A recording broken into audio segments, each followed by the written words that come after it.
At Bitrig, we ship updates on a weekly basis to constantly improve the product. I'm going to walk you through some of our new features. I'll show you how you can build from anywhere on your iPhone or iPad with Bitrig Remote. I'll demonstrate Select to Edit, which allows you to choose specific UI elements as you're crafting your prompt so you can get the best results from the AI. Then you'll see simulator use in action, where Bitrig can actually use your app like a user to test it and find any issues with your user interface. And finally, I'll show you how you can use your ChatGPT or Claude Code subscription in Bitrig. Bitrig Remote allows you to use the full power of Bitrig and Frontier models while you're on the go. Download the Bitrig Remote app, log in, connect it to your Mac, and now you have full access to Bitrig and all your projects on your iPad and your phone. You can see my setup here. I got my iPad, my phone, my desktop right here to show you how all this works. On my iPad, I'm going to select Run Ledger. That's the project we're working with. So you can see on my phone and on the desktop. And I'm going to make a small change to this project for the sake of the video. But again, I have full access to Bitrig. I have full access to ChatGPT, Claude Code, all the Frontier models right here on my iPad. I'll actually dictate to it. Make the background gradient indigo. We'll send that off. And then that's going to make changes on my iPad, but it'll also reflect on my desktop and on my phone, which you'll see here live in a second. See, it made the change. The simulator is reloading on both my iPad and my desktop. There you go. The background gradient is now indigo. I made the change from my iPad. I could have been building and working from anywhere, and it updates my Bitrig projects everywhere. Now when I pick up my phone, I can hit the play button to see my change here. It refreshes the simulator, and that's the look I want. And the really cool thing, watch this. I can build this right on my phone. Install this on the phone.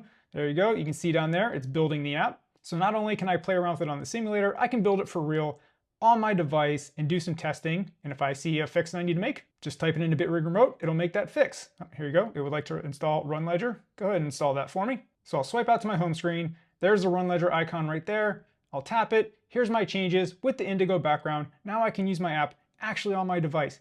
Test it, and if I see any issues, you know what? I can go right back into Bitrig Remote, ask for another fix, boom, test it right there on my device. And if I like what I see, I can also send it right up to TestFlight with Distribute App to App Store. And I can do all this on the go from my iPhone or my iPad with Bitrig Remote.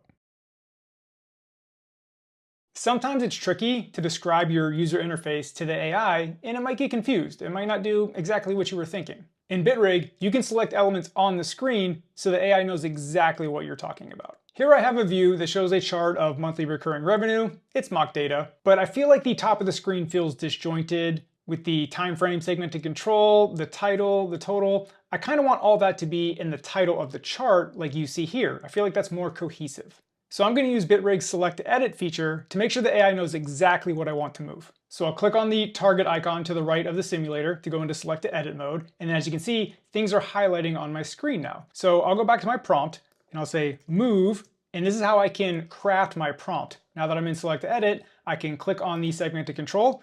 And you can see in my prompt, it says move time frame into the navigation toolbar. So again, AI knows exactly what I'm talking about. Next, we'll say move, and I've already enabled Select to Edit. I will click on the MRR title, and back in the prompt, you see it got added to the prompt. Now we'll type the total amount, and then we'll see the percentage change. So I want to move those three elements into the chart, and then in parentheses, I'm going to now click on the chart. So again, AI knows exactly what I'm talking about. No confusion here. These elements should feel like the title of the chart. And we'll let Bitrig do its thing for a little bit. And here are the results. You can see I got exactly what I wanted. I wanted MRR, the total, the percentage change to feel like the title of the chart, and I wanted the time frame picker to be up into the toolbar. And that was helped because I didn't have to describe the elements and hope AI knew what I was talking about. I was able to select elements so AI knew exactly what I was talking about. That's Select to Edit in Bitrig. Bitrig can use its own built-in simulator that you see here to use and test your app just like a user would. It's called simulator use, and let me show it to you in action. So here, as you can see, I have a very basic calendar app, and I want to test creating an event, editing it, etc. So I have this prompt here. I'll read it to you. Test the iPad app as a user on the iPad simulator, create a new calendar event for today, then edit the newly created calendar event by changing the title, the event type, moving it to Thursday of next week, and at a time of 9:41 a.m. And fix any issues that you may find. And I was pretty specific for the sake of this video, but you could just say, test the edit event sheet, and it will look at the UI, it'll look at the code around it, and it will make smart decisions and be able to test for edge cases, even with a simple phrase like that. All right, we'll let Bitrig do its thing, and I'll comment along the way. All right, as you can see, it pulled up the sheet. Now it's gonna create the event, I assume. It's probably gonna type in there some name, test event. Now I assume it's gonna edit it. That's what I told it to do. Cool, it pulled it up. Now let's edit the name, I believe was my first instruction. So let's see how it does there. Okay, updated event. Now we're changing the type from work to, all right, looks like we're going to travel. Now we're updating the date. I think I said next Thursday. I didn't say the 30th. I said next Thursday, so it should understand that. Yep, there it goes. So here it is. It's gonna add a time. I told it 9:41 a.m., the classic Apple time. All right, it's gonna use the time picker. Overshot it a little bit, but we came back to it. And these pickers are like notoriously hard for computer use to use, but you can see we got there 9:41 a.m. and we're good to go.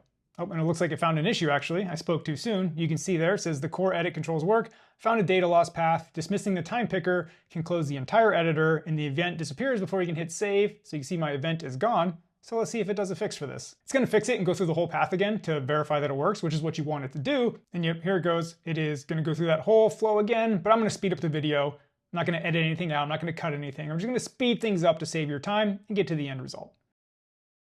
All right, it got to 9:41. Let's see if dismissing the picker dismisses the whole sheet, which negates the save.